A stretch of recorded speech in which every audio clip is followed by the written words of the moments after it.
Coucou les amis, bienvenue dans Ose écrire, aujourd'hui habillé en corpo fun. On va parler d'une lettre laissée à son fils. On va parler de monstres que j'inventais quand j'étais petit. Et on va parler des belles citations qu'il y a dans ce carnet en faux cuir. Je vous souhaite une très bonne écoute et je vous dis à très vite. Moi c'est Sam, Ibellion de mon nom de plume. Je suis écrivain, coach ICF et j'ai créé Ose écrire, un accompagnement pour celles et ceux qui veulent enfin accomplir leur rêve d'écrire un livre. Ce podcast a la même intention. C'est ton rendez-vous inspiration, discipline et passage à l'action. Et si ça te parle, abonne-toi, mets 5 étoiles et partage autour de toi. Parce que plus il y a de gens qui osent, plus d'autres oseront à leur tour. Allez, c'est parti et bonne écoute. Coucou les amis, j'espère que vous allez bien. Bienvenue dans ce nouvel épisode d'Ose écrire pendant le week-end du 15 août. Voilà, le moment où peut-être le plus de Français sont en pause. Mais écoutez, j'espère pouvoir vous accompagner dans cette journée, dans ce week-end, et bref, dans vos vacances, qu'elles soient orientées autour de l'écriture ou pas d'ailleurs. Aujourd'hui, je suis ravi de vous retrouver, alors avec un petit toutou tout à fait excité sur le côté, parce qu'étant donné qu'il fait 38 000 degrés dehors, il n'est pas beaucoup sorti aujourd'hui, et donc il a qu'une envie, c'est qu'on aille faire mumus dans la piscine. On ira après mon toutou, je te promets, mais pour l'instant, papa parle tout seul. Enfin, je parle tout seul. J'aime bien m'imaginer quand même en pleine discussion avec vous tous. Je ne sais pas si vous voyez la petite tête de Voltaire apparaître sur le côté. Je ne sais pas comment est le cadrage, mais je sens qu'il va être un petit peu agaçant. C'est pas grave, c'est pas grave. Bref, aujourd'hui, j'avais envie de vous parler de plusieurs choses. Déjà, un peu d'actualité comme ça, de ce qui me vient en tête. J'avais une petite lettre à vous lire que j'ai retrouvé dans mes notes, qui était une lettre écrite par Damso, le rappeur pour ceux qui connaissent pas. Et puis j'ai mon petit carnet là, mon petit carnet en cuir, en faux cuir peut-être. Mon petit carnet où je note les citations qui me marquent. Je l'ai retrouvé récemment. Ça faisait quelques mois que j'avais rien écrit dedans. J'en ai rajouté quelques-unes. Et je me suis dit, on va faire comme l'été dernier. On va ouvrir le carnet comme ça, là, au hasard. Et puis, on va bien voir ce qu'il en sort. Voilà. Vous avez le petit programme. Et puis maintenant, écoutez, c'est parti. Voilà, je suis en mode corpo fun. C'est-à-dire que j'ai une chemise. Donc, quand même, je me présente bien. Mais une casquette, donc vraiment corpo fun, voilà, corpo en bas, fun en haut. Sachant qu'en plus, vous le voyez peut-être pas, mais ma chemise n'est pas parfaitement repassée. Alors attendez, je préfère pré-shot au cas où certains se lâchent dans les commentaires, mais ma chemise est un peu froissée parce qu'en fait elle est en lin et ça fait littéralement 8 heures que je suis assis à mon bureau. Et donc forcément, il y a des petits plis. Donc vous m'en voudrez pas. Finalement, ma chemise est un petit peu froissée, mais je vous jure que j'arrive à repasser mes chemises. Et d'ailleurs, fut un temps, c'était mon activité du dimanche. J'avais mes dimanches très organisés pour gagner en efficacité dans la semaine et donc notamment pour écrire. Vous allez voir où je vais en venir. Oui, quand je parle de repassage de chemise, bien évidemment, je parle d'écriture. Voilà, toutes les routes mènent à l'écriture. Mon objectif d'être le plus efficace possible la semaine me conduisait à organiser mes dimanches afin de rendre cette semaine efficace. Donc, il y avait un atelier batch cooking qui me permettait littéralement de préparer tous mes repas de la semaine, tous ceux où j'allais manger à l'extérieur. Alors, à l'époque où je travaillais sur site, je me faisais à manger pour le midi aussi, donc je me faisais littéralement mes 14 repas de la semaine. Et après, quand j'avais une cantine, il y avait certains repas qui sautaient, donc c'était un petit peu plus rapide. Alors oui, il ne faut pas être dérangé avec le fait de manger tout le temps la même chose. Mais écoutez, je préférais l'optimisation au plaisir culinaire. Que voulez-vous? Et ensuite, il y avait l'activité ménage. Voilà, je passais l'aspirateur, tout ça. Sachant que parfois, pour être encore plus optimal, je passais l'aspirateur pendant que ça cuisait. Par exemple, quand je faisais des trucs au four, voilà, hop, ça enfourne. Tac, ça va passer l'aspirateur, comme ça, 2 en 1, temps optimisé à balle, c'est tout ce que j'aimais. Et il y avait aussi évidemment l'activité repassage de chemises, des 5 chemises utilisées pendant la semaine, un pour chaque jour de travail quelque part. Après, modulo, parce que j'avoue que quand j'étais en télétravail, je prenais pas non plus le soin de me saper correctement. Donc, bah voilà, tout ça pour dire que depuis que je suis à mon compte, ça m'arrive moins souvent de porter des chemises, mais quand même pas mal parce qu'en fait j'aime bien et quelque part ça me permet aussi dans ma routine d'incarner cette posture de travail que j'aime bien. C'est une astuce qui marche pour certains, avoir cette sorte d'état séparateur entre le repos et le travail. Bah moi ça passe voilà par enfiler une tenue qui me donne l'impression d'aller travailler. Euh, Ça marche bien. Voilà. Vous me voyez affalé et sachez que je vous raconte aussi les backstage du podcast. Sachez que l'épisode dernier, donc où j'ai pris des objets au hasard dans le décor et où j'en parlais, m'a fait remarquer qu'il y avait des objets dans les étagères du haut que vous ne voyez pas parce que du coup c'est coupé au cadrage et que pourtant j'adorerais que vous voyiez parce que ça me permettrait d'en parler. Donc je me suis dit avant l'épisode, je vais enregistrer cet épisode debout. Donc voilà, j'ai commencé à me mettre debout, j'ai commencé à faire les réglages et tout ça pour me rendre compte que le trépied de mon appareil photo était pas assez grand, ou alors c'est moi qui suis trop grand, et j'aurais peut-être dû me raboter les tibias, je sais pas. Toujours est-il que j'avais aucune solution, je me suis retrouvé avec un cadrage où l'écran arrivait littéralement en haut de mon crâne, donc vous auriez vu que la partie corpo et plus la partie fun, et donc j'ai abandonné, j'ai donc perdu littéralement 30 minutes. Alors ce sont évidemment les 30 minutes que j'ai gagnées au cours de toutes les années quand je passais l'aspirateur en même temps que mes repas cuisaient. Bref, je raconte des bêtises. Tout ça pour vous dire que voilà, je voulais créer un nouveau cadre, mais finalement c'est un échec. Donc la seule chose qui a changé, c'est le fauteuil, parce que là j'ai des accoudoirs, donc j'ai l'impression d'être un petit peu plus important. Oh là là. Par quoi on commence, mes amis? Je vais commencer par vous partager que ça fait extrêmement du bien. J'ai fini le premier jet de mon 3e livre, comme je vous disais la dernière fois, la semaine dernière. Ça m'a fait beaucoup de bien. Euh, de surtout pas écrire cette semaine. Alors évidemment, j'écris sur mes thèmes aléatoires tous les jours, j'écris des petites broutilles, typiquement les articles pour le blog, tout ça, ok, très bien. Mais ne pas devoir consacrer du temps à la pleine concentration et à l'écriture d'un texte très long, ça m'a fait beaucoup de bien. Et c'est toujours ce que j'apprécie dans la fin d'un premier jet. On a une semaine, 2 semaines de pause. Là, en vérité, je pense que je vais prendre... En vrai, j'ai envie de m'y remettre la semaine prochaine. J'ai trop envie de le terminer, ce texte-là. Donc voilà, mais une bonne semaine de pause, ça m'a fait du bien, donc c'est trop cool. Ça m'a permis aussi cette semaine donc de me reposer sur ça, de me concentrer sur tout le reste qu'il fallait que je fasse évidemment, parce que des choses à faire quand on est indépendant, vous doutez bien qu'il y en a beaucoup, et puis en plus quand on est créatif, alors là c'est infini. Tout ça pour dire que j'en ai profité cette semaine pour mettre en ordre de bataille toutes les personnes qui allaient intervenir sur ce livre. Donc, va y avoir Ingrid qui va gentiment bêta-lire mon texte, probablement d'autres aussi, mais au moins Ingrid, c'est le point de vue peut-être le plus important que j'ai envie d'avoir parce qu'elle l'a suivi depuis le début. Ensuite, il y aura la correction avec Margot, puis la distribution et la mise en page avec Inès. Et donc là, tout est en ordre de bataille. J'ai pas envie de m'engager sur des dates parce que voilà, les dates, ça décale. J'ai un objectif. Si ça pouvait être dispo à Noël, ça serait extraordinaire. Maintenant, on verra la réalité du terrain.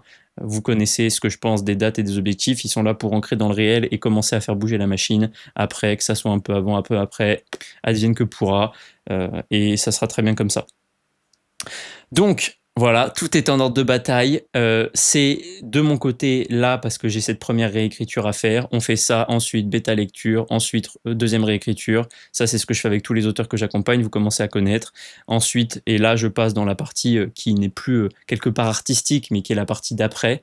Et là, moi, en l'occurrence, je passe par une correctrice professionnelle, puis par Inès de Préface Factory, que vous allez bientôt voir dans le podcast d'ailleurs. Margot, vous l'avez déjà vu.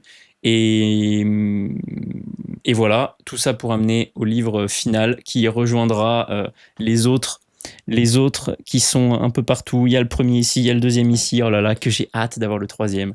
Et d'ailleurs, ça fait le lien avec la troisième info ou la quatrième, je sais pas combien j'en ai donné depuis les 10 premières minutes que je parle, mais j'avais alors je vous donne un peu de contexte. J'ai une amie de la famille qui est une ancienne prof d'art plastique et qui fait des collages d'art, qui s'appelle Guylaine Escande, vous pouvez aller le voir, elle fait un travail remarquable, j'adore ce qu'elle fait.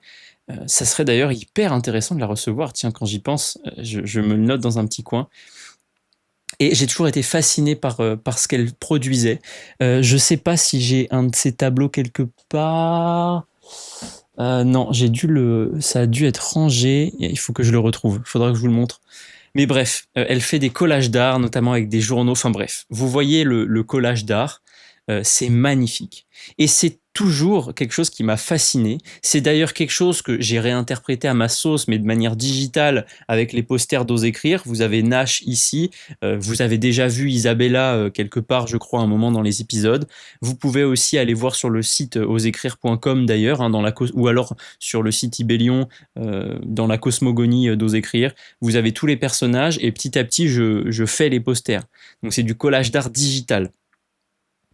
Évidemment, c'est grâce à Guylaine Escande que ce truc m'est venu en tête, parce que j'ai toujours été vraiment fasciné par ce type d'art, de par, je dirais, l'impact du chaos et de la déstructuration sur la cohérence d'ensemble. J'essaie d'expliquer un peu plus, c'est que j'ai toujours trouvé admirable le message qu'on sent dans ces pièces et la cohérence globale, malgré que ça soit plein de petits éléments qui viennent de plein d'endroits différents et qui soient assemblés toujours de manière absolument pas symétrique. Ça a toujours fasciné mon cerveau d'ingénieur, mon cerveau rationnel de Samuel, parce que là où j'avais tendance à vouloir que l'art soit carré, symétrique, et bah, les collages d'art de Guylaine me donnaient toujours l'impression que le chaos, le hasard était possible et était une autre forme de cohérence. C'est peut-être comme une bouée que j'ai toujours eue avec moi, en me disant, peut-être garde quand même cette envie créative.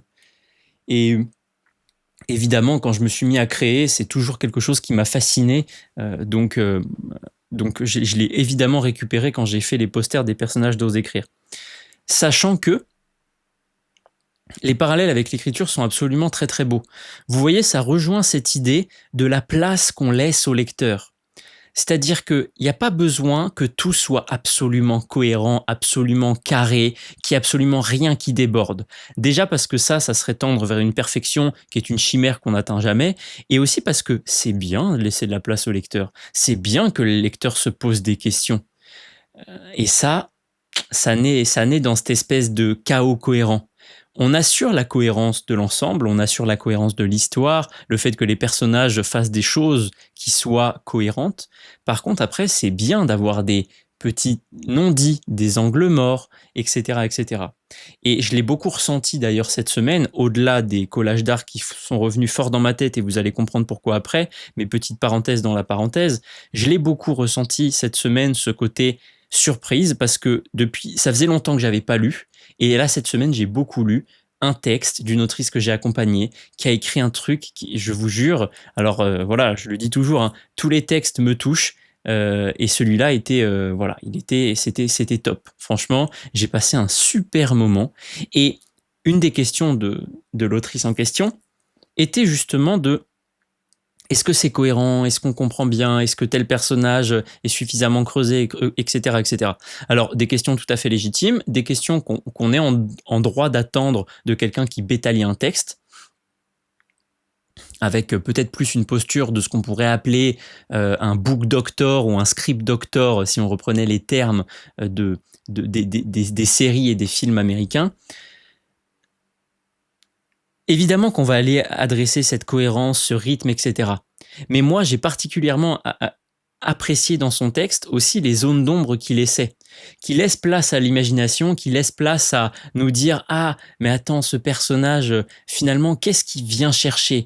Tu vois, ça reste encore un peu flou. Et je me dis, pendant tout le livre, tu te dis: alors. Et puis tu découvres, tu vois, on te nourrit petit à petit.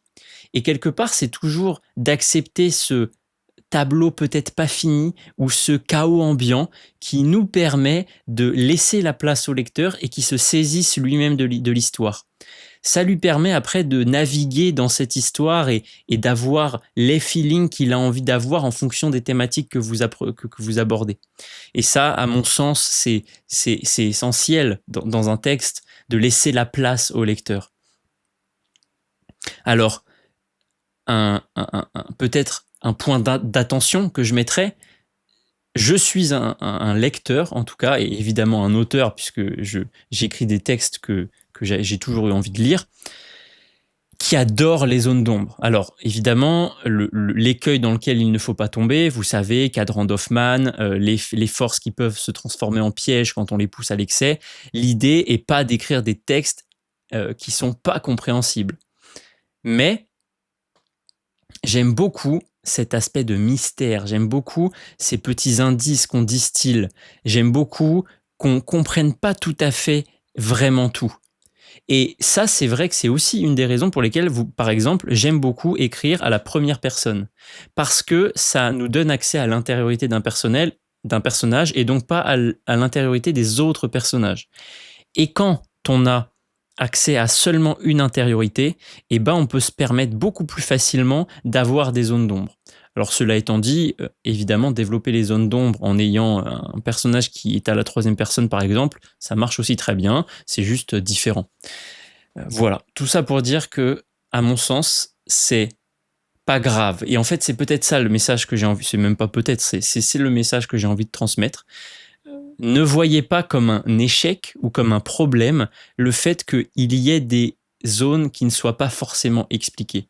Ne voyez pas comme un problème le fait que le lecteur reparte avec des questions. Parce que ce sont aussi ces questions qui vont nourrir son processus de réflexion après. Surtout quand les questions coïncident avec les intentions qu'on a avec le texte, ce qu'on a envie de faire ressentir au lecteur et peut-être les questions avec lesquelles on a envie de le voir repartir. Je sais pas, l'exemple avec Carnoat est assez simple avec ma trilogie. Tout ce rapport, notamment à la balance entre sécurité et liberté des peuples, quelque part, la question à la fin, moi, je connais pas la réponse, tu vois. Mais j'aime bien me dire que peut-être certains lecteurs repartiront avec cette question de « Ok, où est-ce que moi je placerai le curseur ? À quel point j'ai envie d'appuyer sur la sécurité, quitte à priver un petit peu de liberté ?» Tout ça pour toujours éternellement renvoyer à ces fameux débats de valeurs et conflits de valeurs dont j'ai déjà parlé dans les épisodes d'avant. Voilà pour cette introduction, et je ferme donc cette parenthèse pour finir sur l'autre parenthèse qui est je me suis fait un propre cadeau d'anniversaire et donc j'ai passé le cap. Je me suis acheté le matériel pour faire du vrai collage d'art dans la vraie vie de manière physique. Donc voilà, j'ai acheté une planche à découpe, un petit cutter, de la colle, des trucs cartonnés pour coller dessus justement. Et j'ai... Vous voyez, c'est ça le problème, c'est que du coup j'ai tellement d'idées que ça va être compliqué. Mais j'ai qu'une envie, c'est d'avoir le matériel et là de me dire, bon ok, là il n'y a pas de CTRL-Z mon pote. Donc c'est parti. Et d'explorer un peu ce nouveau pan de ma créativité et de voir ce que ça donne. Je pense que je vais créer surtout autour d'Ose écrire, évidemment. Je ferai peut-être... je sais pas bien, un logo peut-être, ou alors, vous voyez, peut-être les personnages qui sont là, Nash par exemple, No one passive was ever remembered, personne de passif n'a jamais été, on ne s'est jamais souvenu de quelqu'un de passif, pardon, en français, c'est sa citation, et ben je me verrais bien essayer d'illustrer cette citation en collage. En collage, il se trouve que des tomes 1 de ma trilogie, qui sont des rebuts de sa première édition, j'en ai plein, et ben je me dis, est-ce que ça serait pas beau de faire des tableaux avec ces morceaux de livres de moi que j'ai écrits, qu'il me reste? Ça serait peut-être cool. Bref, je vous tiendrai au courant de tout ça, je filmerai peut-être un peu si j'ai le courage, ou pas, parce que après tout, en fait, j'aime beaucoup créer dans, quelque part, le silence de mon intériorité, je sais pas comment le dire, et je l'ai remarqué, par exemple, d'ailleurs, j'en avais pas reparlé après le premier jet, mais j'avais parlé d'écrire ce premier jet en live. Écoutez, j'ai tenu 3 jours et en fait, ça bridait complètement ma créativité et j'arrivais pas du tout à écrire en ayant la caméra allumée et en étant en direct. J'avais un sentiment de, je sais pas, de déconnexion, de dissonance. Comme quoi, vous voyez, pour certains, ça pourrait être un boost dans le processus. Pour moi, c'était un frein. Et c'est exactement le processus itératif de trouver son propre rythme. Voilà. Parenthèse des introductions terminée. Je vous propose de basculer sur cette magnifique lettre qu'a écrite Damso. Alors, si je dis pas de bêtises, c'est à son fils. Et cette lettre m'a toujours beaucoup touché. Et je vais vous... Alors, est-ce que je vous la lis en entier ? En vrai, je peux vous la lire en entier et après, je vous dis ce que j'en ai retiré. Voilà. Donc, son fils s'appelle Lior. Et alors, pourquoi cette lettre m'avait aussi toujours beaucoup touché. Vous voyez, j'ai voulu dire le premier mot et le dernier mot, lettre et toucher, du coup ça fait lèche, super. Hyper sexy mon Sam. Bref, tout ça pour dire que dans ma dégaine corpo-fun, pourquoi cette lettre m'a toujours beaucoup touché ? Parce que Damso, alors déjà je trouve que, bon, récemment peut-être moins, mais fut un temps, il avait une plume extraordinaire. Il passait beaucoup de beaux messages de très belle manière. Et il avait néanmoins cette plume assez dure, parfois très violente. Et quand j'ai lu cette lettre, j'ai pas senti cette violence.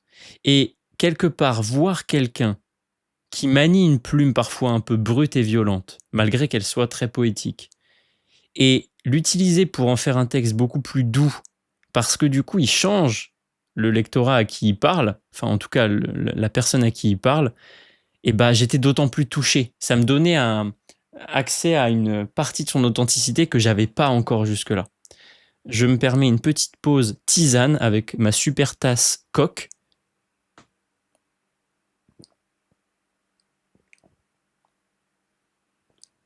Magnifique. Et donc cette lettre.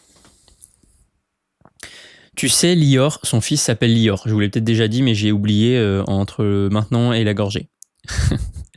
Tu sais, Lior, la vie n'est que ce qu'elle est. Si tu donnes tout pour y arriver, attends-toi à tout perdre quand tu y seras. La vie, c'est transformer quelque chose d'ordinaire en quelque chose d'extraordinaire jusqu'à ce qu'elle devienne ordinaire à nouveau. Ne crois pas en tes rêves, réalise-les. Meurs en ayant tout donné, car tu n'emporteras rien avec toi. Fais ce qu'il te plaît jusqu'à ce que ça plaise aux autres et pas le contraire. Remercie Dieu pour chaque ennemi qu'il mettra sur ton chemin, car c'est l'acharnement de tes adversaires qui définit la grandeur de tes bénédictions. Ne passe pas trop de temps à essayer d'être ce que tu n'es pas, car tu finiras par croire que tu l'es vraiment. Sois toujours honnête envers toi-même, parce que les frustrations inavouées sont les plus dangereuses. Sache que vouloir oublier, c'est y penser tout le temps. Accepte la fin de quelque chose pour en construire une autre. Quand tu seras grand, tu penseras que c'était mieux quand tu étais petit, mais le temps a pour habitude de filtrer les aspects négatifs des souvenirs pour n'en laisser que le positif. Ne sois pas dupe. Dernière chose, accepte-toi comme tu es. La propreté du corps devient primordiale quand la propreté de l'âme ne l'est plus. Alors, il y a énormément de choses dans cette lettre et je crois qu'aujourd'hui, celle qui me marque le plus, quelque part, c'est déjà cette spirale entre les choses ordinaires et les choses extraordinaires. Et j'aime beaucoup que la racine soit l'ordinaire parce que on a tous des vies ordinaires. Et quelque part, c'est qu'est-ce qu'on fait avec ces petits cailloux de choses ordinaires pour construire des choses extraordinaires qui comptent. Et évidemment, faire des choses extraordinaires ne veut pas dire qu'on sort d'une vie ordinaire.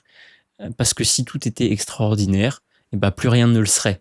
Là, je vous renvoie toujours à cette éternelle phrase de Jack London que j'adore et que je répète à qui veut l'entendre, qui se soucie des fleurs quand elles fleurissent tout le temps.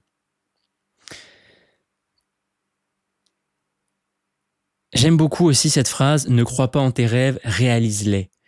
Pourquoi ? Parce que quand tu commences à l'entendre « Ne crois pas en tes rêves », t'as un truc très dur, tu te dis « Ah merde, il est en train de me dire que les rêves ne valent rien ». Et là, bam, réalise-les, contre-pied. c'est OK, en fait, les rêves, l'objectif, c'est de les ancrer dans la réalité.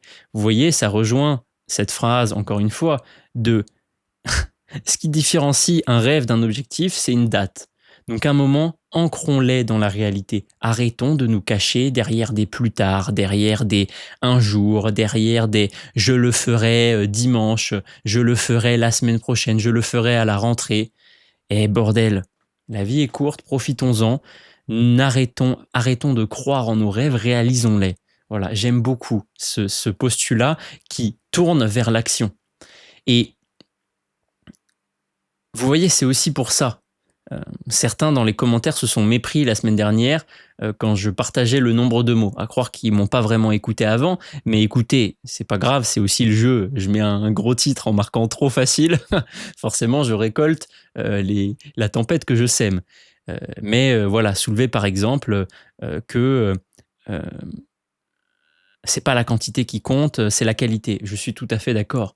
Et la seule et unique raison pour laquelle je vous partage mes réussites, c'est parce que dans une posture responsabilisante, ça me permet de vous dire face caméra que vous pouvez aussi le faire. Et en gros, que vous pouvez arrêter de rêver vos rêves et de les réaliser. Alors, ça fait très dev perso dit comme ça, mais ça se transforme dans des actions concrètes. C'est-à-dire qu'une fois que j'ai dit ça, je vous invite à explorer tous les autres épisodes du podcast ou tous les articles qu'il y a sur mon site. Et ça passe notamment, par exemple, par OK, je fixe une date à mon rêve. Ça devient donc un objectif. Et maintenant, je m'intéresse aux premiers petits pas que j'ai envie de faire. Et bien, peut-être qu'il s'agit d'aller mettre de la clarté sur le texte que j'ai envie d'écrire, quand mon rêve, c'est celui d'écrire un livre. Voilà.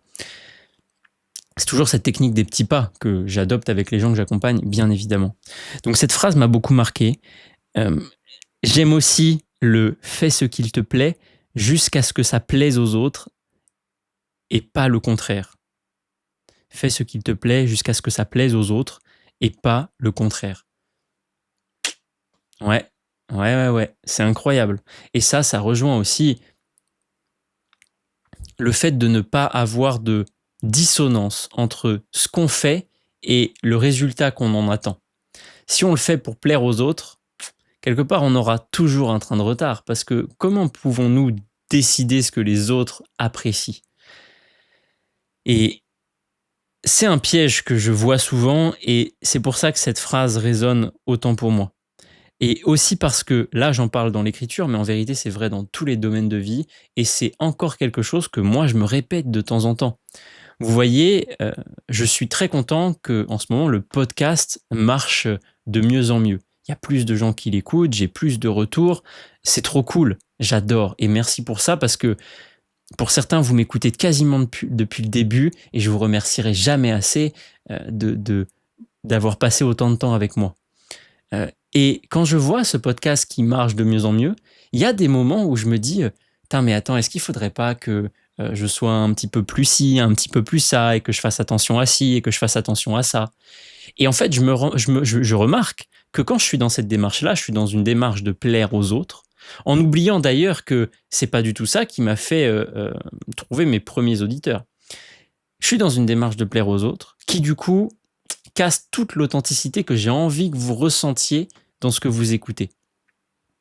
Alors, évidemment, là, c'est un mécanisme chez moi que je connais très bien. Je l'ai travaillé notamment en coaching, mais aussi en psy, évidemment, tout ce rapport au regard des autres. Donc, je suis très conscient du mécanisme et maintenant, j'arrive à avoir ce déclic de « Ok, je vois dans quoi je m'inscris. Je mets de la conscience sur des schémas négatifs dont avant, 1, 2, 3, pardon, je mets de la conscience sur des schémas négatifs dont avant, j'étais simplement l'esclave parce qu'ils étaient très inconscients. » Et donc, quand je vois que je commence à enregistrer un podcast en étant dans le « fais pas ci, fais pas ça » et fais plaisir à l'autre, hop, conscience en mode « écoute mon Sam, c'est pas du tout la raison pour laquelle tu fais cet exercice, c'est pas du tout ce que t'aimes dans le fait d'enregistrer des podcasts, et vas-y, reviens au basique. Commence à raconter ta journée et vois où ça mène, tu vois. » Et c'est évidemment les épisodes que je préfère.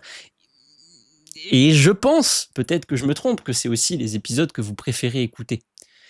Parce que j'ai remarqué aussi à force, là je dérive un petit peu, mais c'est pour vous donner l'exemple de à quel point c'est un peu important de se faire plaisir à soi. J'ai remarqué que l'écriture, c'était quasiment toute ma vie. Ma vie tourne autour de l'écriture, mais de plein de manières différentes. C'est-à-dire que je suis même pas assis que sur un seul pied. Il y a le podcast, il y a mon écriture, il y a les gens que j'accompagne. Déjà ça fait 3 pieds. Il y a tout le contenu que je propose à côté sur le site, sur Insta. Bref, j'ai plein de pieds, mais qui sont tous reliés à l'écriture. Je parle tellement d'écriture. Les messages que j'ai envie de faire passer en écriture sont tellement ancrés en moi que j'ai plus vraiment besoin de script, en fait, quand je parle. J'ai tout en tête. Et tout ce que je vois dans ma vie, je l'interprète par ce filtre-là. Et tout ça, c'est né en me faisant plaisir. Et le parallèle, là, avec votre écriture est absolument limpide pour moi. C'est quand vous vous ferez plaisir, vous vous autoriserez à découvrir l'auteur que vous avez envie d'être, le style avec lequel vous avez envie d'écrire, le genre d'histoire que vous aimez, le ton que vous aimez avoir, etc., etc. Et c'est ça qui vous fera revenir encore plus à l'écriture. Alors, j'aurais envie de dire, d'aucuns diraient, comme on dit, d'aucuns diraient que oui, mais peut-être que du coup, tu te concentres pas du tout sur le fait que tes livres puissent parler à d'autres. Attendez, c'est pas du tout, ne mélangeons pas tout. Déjà, j'invite les gens à être au clair sur la raison pour laquelle ils font tout ça, tu vois. Arrêtons de parler de la suite quand déjà on n'est pas dans l'acte d'écrire. Vous voulez avoir le retour de quel lecteur? Votre livre n'est pas écrit, tu vois. Je reviens toujours de manière un peu provocatrice à ce constat-là. Donc, concentrons-nous toujours d'abord sur la raison pour laquelle on fait tout ça, la posture qu'on a envie de s'autoriser, et c'est peut-être le plus important. Parce qu'au centre de tout ça, il y a le kiff d'écrire. Au centre de tout ça, il y a l'amour d'écrire. Au centre de tout ça, il y a l'amour qu'on porte aux personnages qui tracent leur route dans nos écrits. Et quelque part, qui nous accompagne aussi. On leur tient la main, mais ils la tiennent tout autant. Et c'est toujours magnifique de voir où ils nous emmènent. Voilà. Et d'ailleurs, je refais un parallèle avec le texte que j'ai bêta lu de l'autrice que j'ai accompagnée. Alors ça m'étonne pas trop parce que ça m'est déjà arrivé, mais quelque part je suis toujours heureux de le remarquer. J'ai vu dans ces personnages des enjeux qu'elle a pu elle-même traverser. Et vous pouvez pas savoir à quel point ça me fait plaisir quand je capte cette résonance, parce que ça veut dire que elle a tout à fait le travail nécessaire qu'elle voulait faire pour s'autoriser la posture qu'elle voulait avoir, et elle a tout fait pour respecter la promesse qu'elle s'était faite au début et la raison pour laquelle elle était venue me voir en premier lieu. Je veux écrire un livre dont je suis fier. Je veux me transformer par l'écriture. Bravo, parce que c'est exactement ce que tes personnages nous montrent de toi. Magnifique. Voilà, si tu passes par là, je te fais un gros clin d'œil. Bravo pour ça. Bref, tout ça pour dire que toutes ces histoires de plaire, ça passe d'abord par aimer ce qu'on fait nous, quelque part. C'est le fameux être passionné pour être passionnant. Voilà. Si on est passionné par notre écriture, il y a de grandes chances que notre texte soit passionnant à lire. Évidemment, pas d'absolutisme, il y aura des livres écrits dans un but purement pécunier qui fonctionneront, parce que si, parce que ça. Écoutez, moi, c'est pas le genre de littérature qui m'intéresse. Moi, j'aime la littérature qui touche aux tripes de l'auteur. Et d'ailleurs, gros big up, j'ai reçu ce matin en podcast, alors vous l'entendrez plutôt à la rentrée, mais j'ai reçu Floriane, qui est une autrice et une poétesse.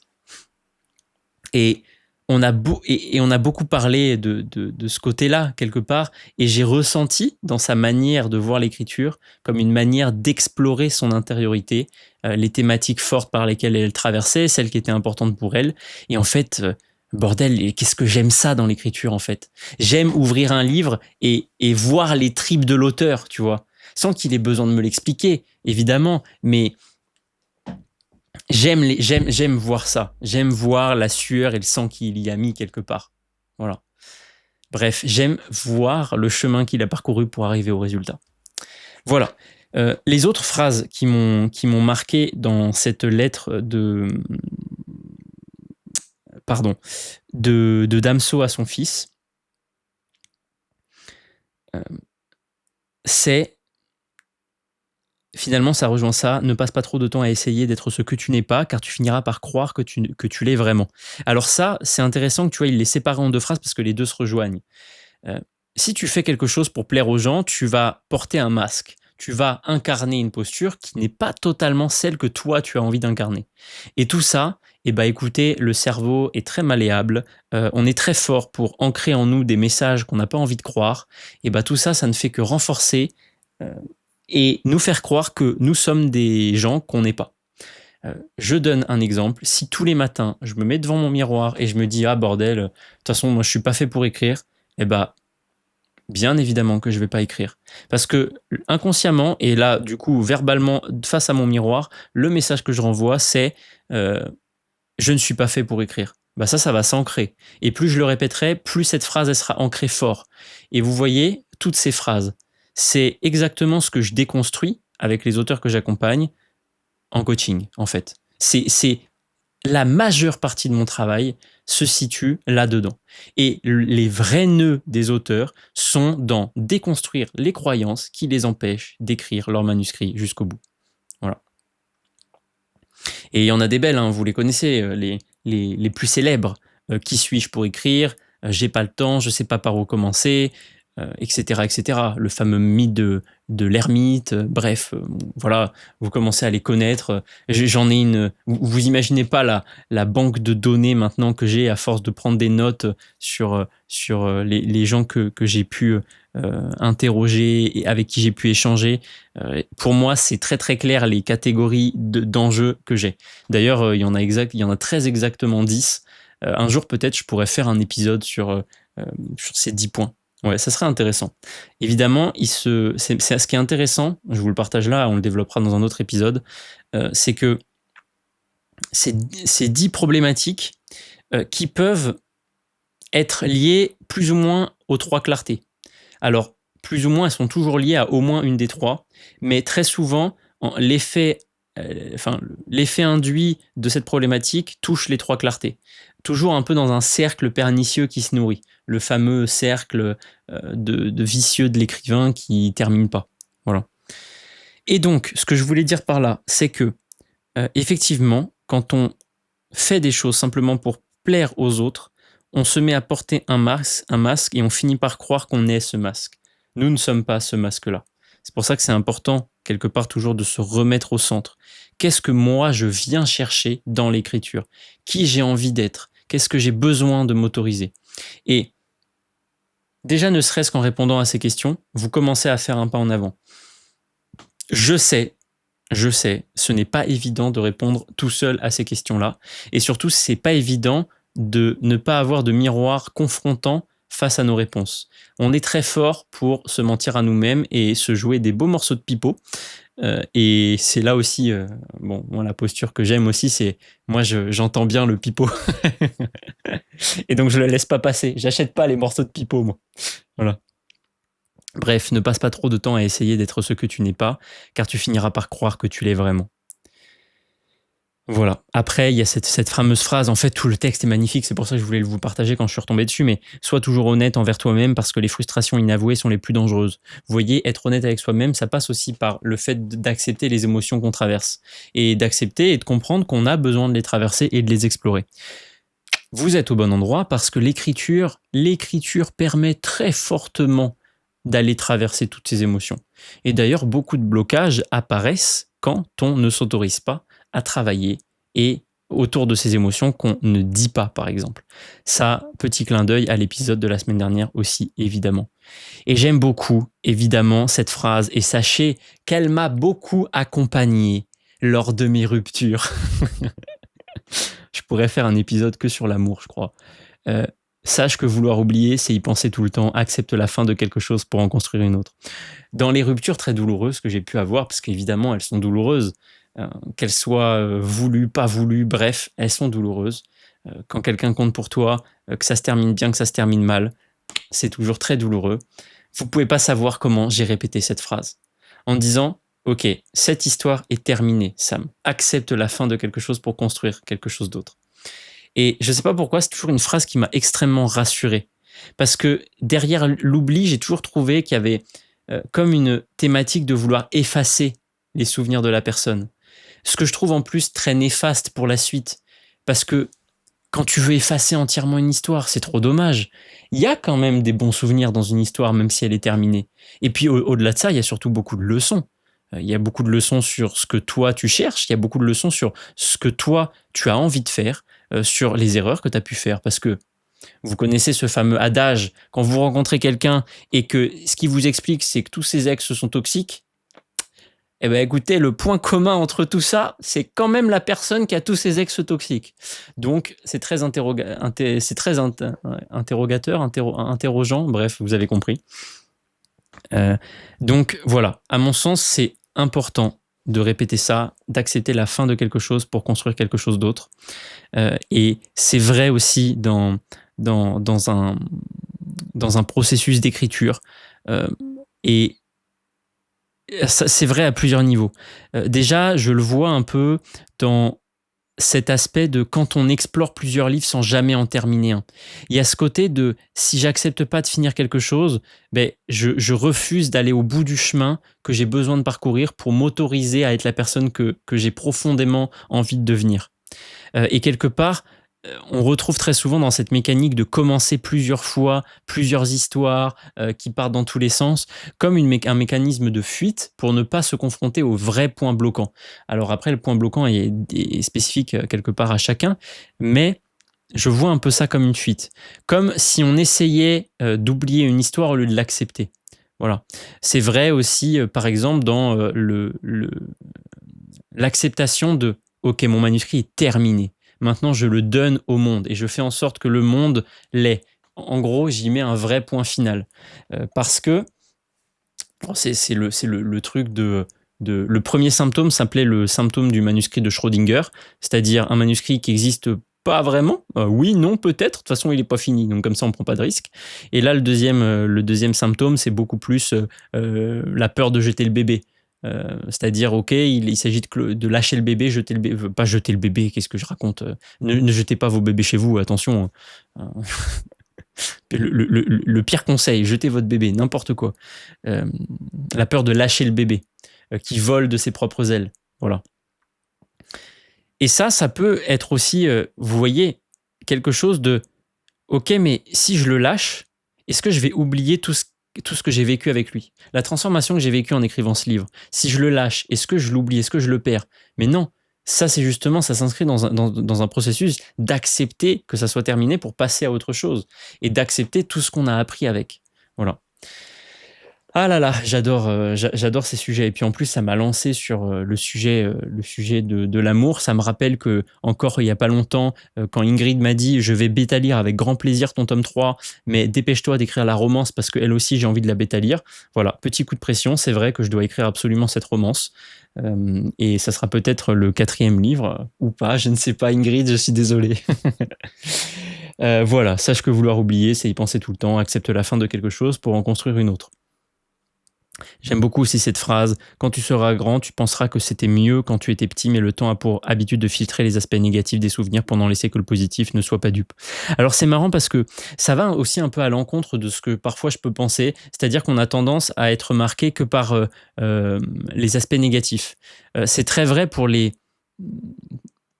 on a tendance à oublier toutes les petites victoires.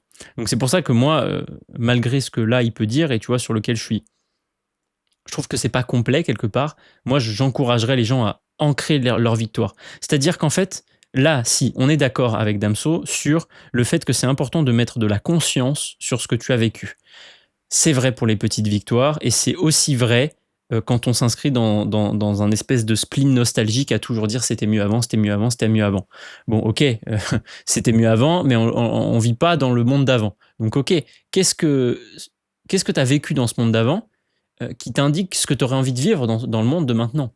Et là où c'est très intéressant, par exemple, c'est quand il s'agit de savoir ce par quoi on pourrait être passionné aujourd'hui, ou les idées qu'on aurait envie d'explorer dans notre écriture. Et bah, notre enfance est très fort pour nous inspirer là-dessus.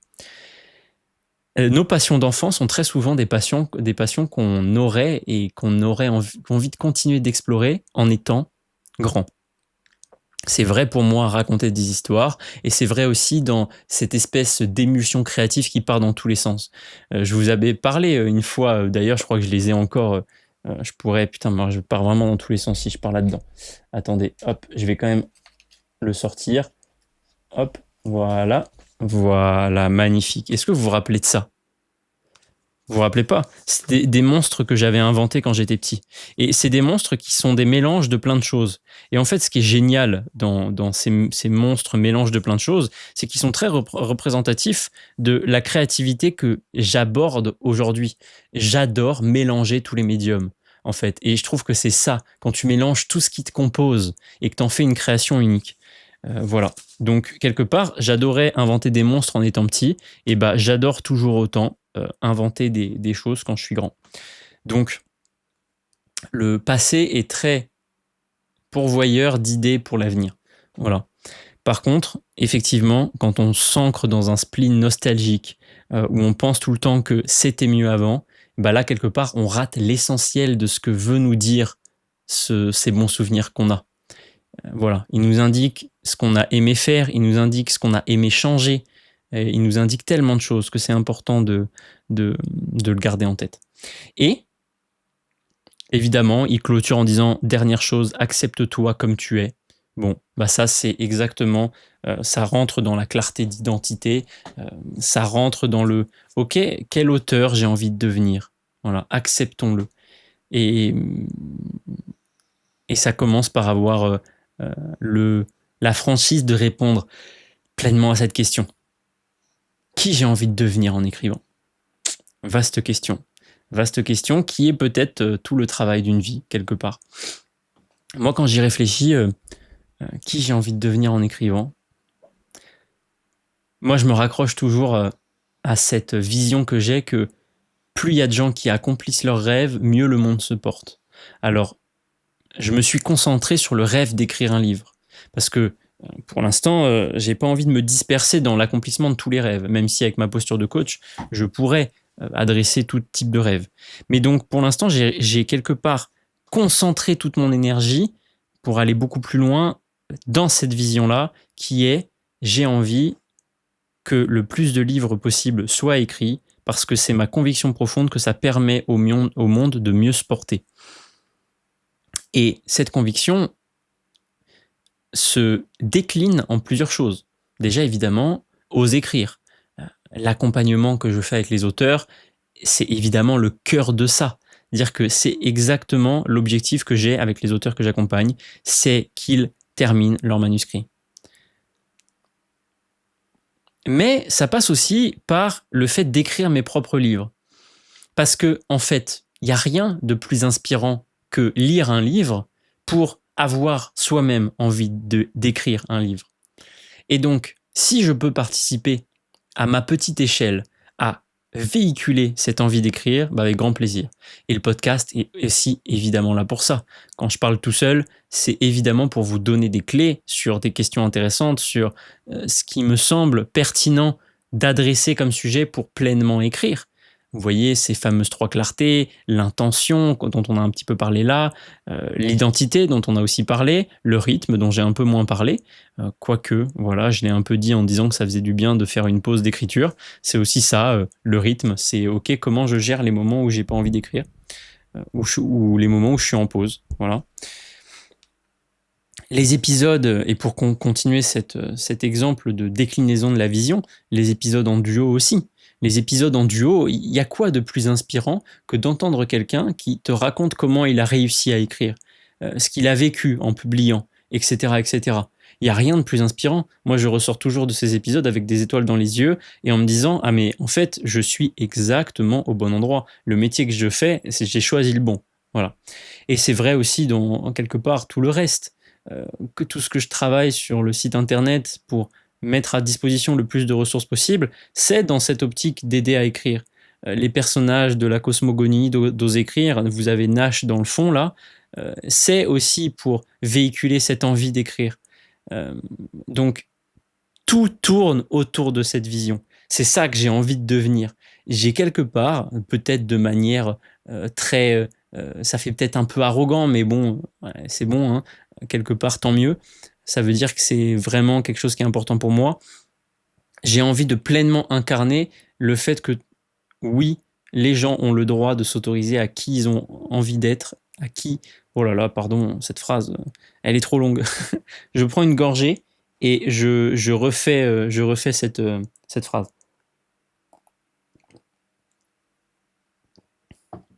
En fait, je pense que je peux aller à l'essentiel. J'ai envie de pleinement incarner le fait d'oser écrire. Voilà. J'ai envie que grâce à moi, le plus de gens possible écrivent des livres. Parce que je suis persuadé qu'en faisant ça, je vais changer le monde. Voilà. Peut-être un peu culotté de dire ça, mais écoutez, c'est ma vision. Et vous savez, ça rejoint aussi ce fameux effet papillon. Si j'aide quelqu'un à écrire son livre et que ce livre est lu par quelqu'un dans 10 ans, à qui ça donne une idée pour révolutionner, encore une fois, je sais pas, le domaine de l'énergie, et bah tant mieux. Peut-être que grâce à ça, on sauvera l'humanité et la planète Terre. Bon, et bah j'aurais été un des petits maillons qui a permis ça. Voilà. C'est magnifique, non?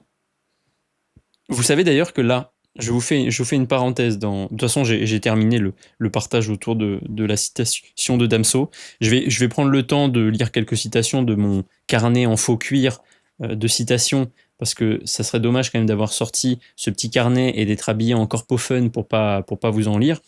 Mais ça me fait penser de parler d'énergie. En fait, c'est ça qui m'a... Voilà, encore une fois, vous allez voir les fils qu'on tire.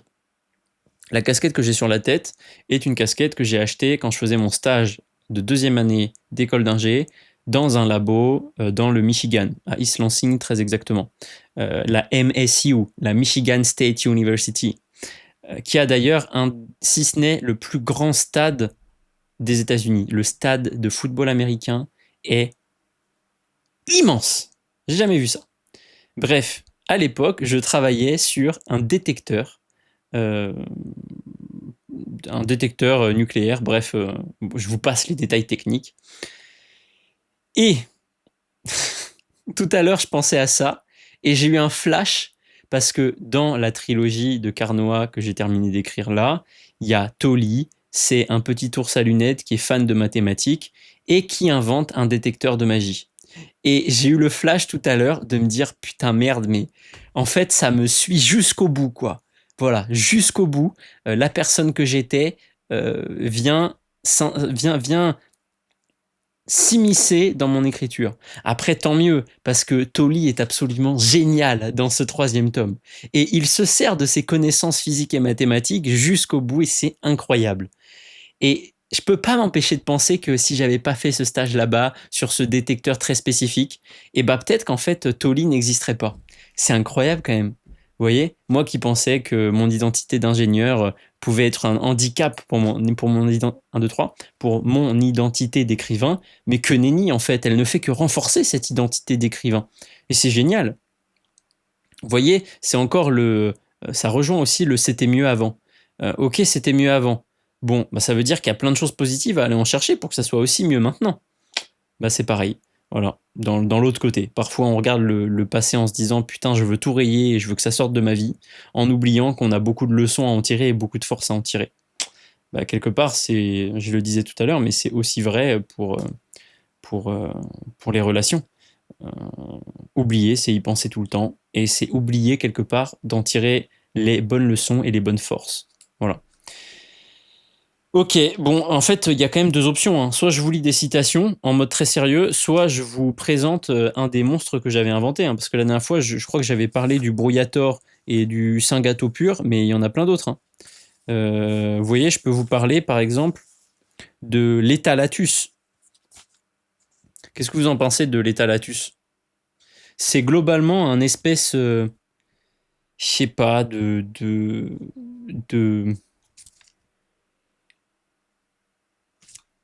d'éléphant à cornes, arbre avec une queue en ciseaux. Son nom latin, c'est Mulaturum enormus. Voilà.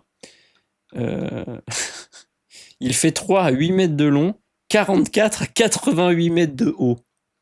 Et 88 mètres de haut, mon pote, j'aimerais pas croiser un éthalatus dans dans l'état naturel, sachant qu'il fait 10 à 25 tonnes. Il rugit, il mange des arbres, des plantes et des feuilles, et il ne vit que 1 an. Ah ouais, putain, c'est c'est rapide, hein, parce qu'en 1 an, il a le temps de mesurer 88 mètres de haut et 25 tonnes. Ah, il y a un truc qui se fait mal dans le développement de l'étalatus, hein. Je pense qu'il faudrait revoir, faudrait rediscuter avec Mère Nature pour le, le rendre un petit peu plus robuste, là, notre petit étalatus. Allez, un dernier. Est-ce que je vous ai déjà parlé du glumatourme? Voilà, je vous le montre à la caméra, le glumatourme, qui est une espèce d'ectoplasme vert à cornes rouges, aux ailes bleues, qui ressemble très étonnamment à... Je ne sais pas si vous voyez Trioxydre dans Pokémon, et bah, sachez que je pense qu'ils ont copié mon glumatourme. Voilà. Euh, dont le nom latin est Alaratorillum plurata. Voilà. 2,40 m, 4 tonnes, rugissement. Il mange des herbes, des... C'est très précis. Il mange des zèbres, des éléphants et des gorilles. Il vit 30 ans, il vit dans les forêts d'Afrique. Forcément, s'il mange des gorilles, il a intérêt à pas être très loin des forêts d'Afrique. Même s'il vit dans la forêt, il sort pour se nourrir, il vole très bien. Avec littéralement 5 fautes d'orthographe en 3 lignes. Mais écoute, on est là mon petit Sam. Bravo pour cette belle invention du glumatourme. Le glumatourme est pour le coup un monstre super joli que je verrais bien comme un monstre d'une saga de fantasy. Il serait presque une créature cauchemardesque qui vient se nourrir ou t'empoisonner parce que en fait il a que des pointes. Donc peut-être qu'il pourrait plutôt t'empoisonner. J'aime bien l'idée. J'aime bien l'idée. Voilà pour les monstres. Encore une preuve que notre créativité d'enfant est un indicateur absolument passionnant pour savoir ce qu'on voulait faire plus tard. Ce qu'on veut faire plus tard, pardon. Maintenant, donc ce carnet là, de citations, j'ai commencé à le remplir au début de l'année parce qu'en fait j'avais des citations partout sur mon mur, dans des notes, bref. Et du coup, pardon, je commence à fatiguer. Ça fait 1 heure que je parle en même temps, c'est normal. Mais j'en avais marre d'avoir des citations partout. Alors, vous voyez, au début, il y a ces citations qui m'ont marqué très fort. Et je vais vous les partager comme ça, sans forcément euh, parler dessus, mais simplement pour vous les ancrer. Déjà, là, je vois choisir ses préférés. Celle-là, elle est très très importante. Notamment pour les psychorigides du comment je fais pour choisir entre 18 idées. Bon, bah, c'est parce que vous avez une croyance qui est globalement... Alors, je tire des raccourcis, hein, évidemment, vous ne vous sentez pas visé. On a tous été dans ce cas-là. Vous n'êtes pas tout seul si c'est le cas. N'hésitez pas à venir m'en parler. Clin d'œil, clin d'œil. Mais j'entends une croyance, choisir, c'est renoncer. Alors que choisir, ça peut être préféré. C'est peut-être pour ça que l'intention personnelle compte. Pour quelle raison j'ai besoin d'écrire ce livre? Déjà, quand on met de la clarté sur ça, tout de suite, l'idée qu'on a envie d'exploiter s'éclaircit. Allez, on va pas faire, on va pas prendre toutes les pages, mais voilà, citation 23. Des fois, je vais trop loin, je sais, c'est mieux que de ne pas avancer. Citation de nul autre que le duc Booba B2O BA, et qui part un peu en couille récemment, on va pas se mentir, mais qui a quand même de très belles phrases, notamment celle-là, et c'est tout à fait vrai. Mieux vaut aller trop loin et échouer que de ne pas avancer du tout, et donc d'échouer quand même avant même d'avoir commencé. Effectivement. Quoi d'autre? Quoi d'autre? Quoi d'autre? Quoi d'autre? En interdisant l'expérience, on interdit le progrès. Bien évidemment, ça rejoint un peu cette citation de B2OBA. Quoi d'autre? Quoi d'autre? Quoi d'autre? Un petit discipline over motivation. Bon, ça, vous commencez à me connaître, vous savez. Évidemment, la motivation, l'élan, c'est bien. Mais ça ne fait pas écrire un livre parce qu'un livre est un processus long. Et la motivation, ça ne tient pas tout à fait sur 8 mois. Ou alors, c'est quelque chose qu'on entretient. Et c'est tout le but, hein, finalement. Je dis ou alors, mais c'est pas tellement ça que je voulais dire. En fait, on doit se servir de la motivation initiale, déjà pour l'ancrer, pour pouvoir y revenir quand on est vraiment au fond du trou et qu'on a envie de tout arrêter. Et surtout, pour l'utiliser pour construire une discipline. Au début, c'est un petit peu fatigant, ça peut être aussi même parfois rageant de devoir venir mettre de la discipline, mais c'est ça qui nous permet de Ouh là là, pardon, 1, 2, 3. C'est ça qui nous permet de capitaliser sur notre élan initial. Voilà. C'est d'ailleurs pour ça qu'il y a beaucoup de... Alors, je dis pas que c'est bien ou mal. Attention, encore une fois, là, ce que je peux critiquer, c'est la promesse marketing et pas du tout les gens qui tiennent ce genre de promesses. Mais c'est pour ça que la plupart des choses qu'on peut voir en écriture durent, par exemple, 1 mois, 2 mois, 3 mois. Parce que c'est globalement le temps que la motivation meurt. Donc, c'est très bien pour obtenir des semblants de résultats, quelque part, mais ça ne permet pas d'arriver au bout. Ce qui est intéressant, quelque part, c'est qu'est-ce qui se passe après ce 3e mois, quand la motivation meurt et que les vrais blocages apparaissent. Vous voyez le vrai enjeu dont je parlais tout à l'heure, les vraies croyances bien gravées au fer rouge dans notre cerveau qu'on a besoin de déconstruire, et bien celles-là, elles tapent toujours à la porte après que la motivation soit partie, parce qu'il n'y a plus personne pour retenir et faire le videur et le visio à l'entrée. Voilà, sinon qu'est-ce qu'il y a d'autre évidemment, une petite citation de Bébé Jacques, toujours poète que j'adore. Alors, je l'appelle poète, rappeur, comme vous voulez, mais lui, il a vraiment des phrases exceptionnelles. Et là, il y a fuck la bougie qui brille le plus, je suis celle qui brûlera sur le long. J'adore. Voilà, c'est tout le mécanisme d'ancrer une discipline, c'est tout le mécanisme d'identifier qui on veut devenir et donc quel petit pas on a envie de faire aujourd'hui pour devenir la personne qu'on a envie de devenir, etc. etc. J'adore ça, je suis la bougie qui brûle sur le long et pas celle qui brûle le plus et qui s'arrête au bout de 2 minutes. Voilà. Quoi d'autre? Vous voyez, une petite citation très simple, smile écrit en majuscule, parce que oui, c'est important de sourire. Ça me rappellera toujours un de mes collègues de formation de coaching qui m'avait dit que dans ses objectifs de l'année, il mettait toujours rire plus. Et j'adore cet objectif. Oui, rions plus. Autorisons-nous la folie, autorisons-nous le chaos, autorisons-nous le rire, le kiff. C'est comme ça qu'on se fait plaisir et c'est ça aussi qui nous fait avancer dans la vie. Ça rejoint ce que disait Damso juste avant, se faire plaisir avant de faire plaisir aux autres. Ne faisons pas les choses dans l'ordre inverse. Voilà, une petite phrase assez énigmatique. Le pourquoi précède le comment. Bien évidemment, en fait, c'est pas si énigmatique que ça, hein. Ça revient tout simplement à typiquement s'interroger sur ses intentions personnelles avant même de se demander comment on va écrire ce 5e chapitre ou publier ce livre qu'on n'a pas encore écrit parce qu'on n'a pas fixé nos intentions. Je vous vois. Je rigole, je vous taquine. Je suis d'humeur taquine. Quoi d'autre? Voilà, celle-là, elle rejoint ce que je disais sur le fait que parfois ça devient dur.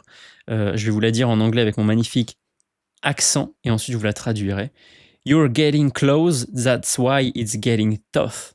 Je sais pas prononcer tough, mais vous vous rapprochez, c'est pour ça que ça devient plus dur.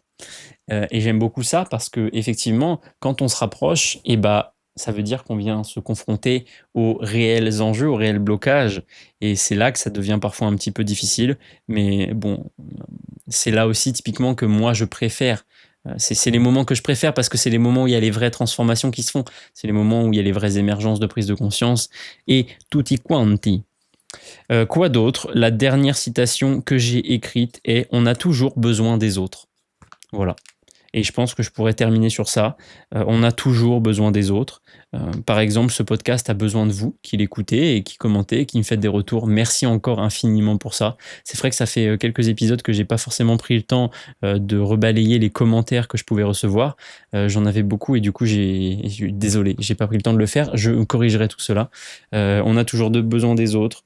On a besoin des autres pour s'inspirer, on a besoin des autres pour avancer, on a besoin des autres pour vaincre nos blocages.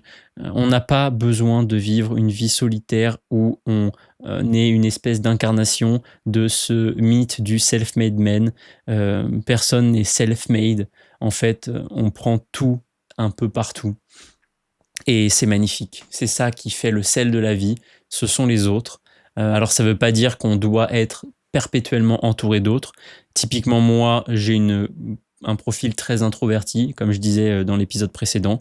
Donc, je suis très bien tout seul dans ma grotte comme aujourd'hui à travailler sur Ose écrire et tout ce que j'ai envie de devenir. Mais ça n'empêche que je suis toujours très inspiré par tous les autres gens qui m'entourent et j'apprécie toujours le contact pour grandir. Voilà, on a toujours besoin des autres. Je finirai sur cette conclusion.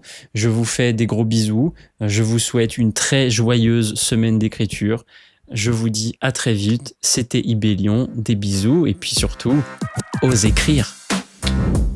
Merci d'être là, épisode après épisode. Si ce podcast t'inspire, t'aide ou te met du baume au cœur, t'abonner, mettre 5 étoiles et le partager, c'est le meilleur moyen de m'aider à toucher le plus de gens qui ont un livre en eux. Parce qu'après tout, plus il y a de livres écrits et mieux le monde se porte. À très vite, ose écrire.